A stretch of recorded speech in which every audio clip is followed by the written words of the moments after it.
salvation. And it's interesting that Paul used the word saved, the verb, in 3 different tenses. We have been saved, we are being saved, and we will be saved. And none of us is fully saved yet. We are on the way of salvation. We're traveling a road called the way. And I'm worried when somebody says we had 7 people saved on Sunday night. And I say, what you mean is you had 7 people who began to be saved on Sunday night. They're not completely saved yet. It's so easy to think salvation's over. You know, it isn't. There's still a future aspect that we're waiting for, and there's a present aspect that's being worked through.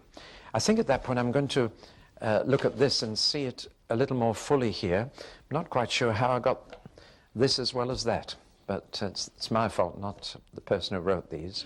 This is the same thing. But let's just expand on this subjective side. There's a divine indicative which says God has done this for you. And there's a human imperative, now you must do this with the salvation he's done.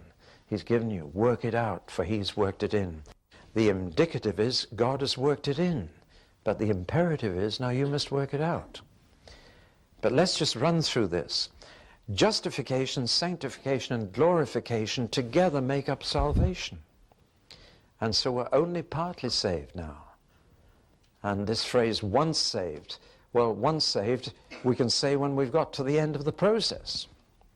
When our salvation is complete, as we sing in Charles Wesley's hymns, perfectly restored in thee.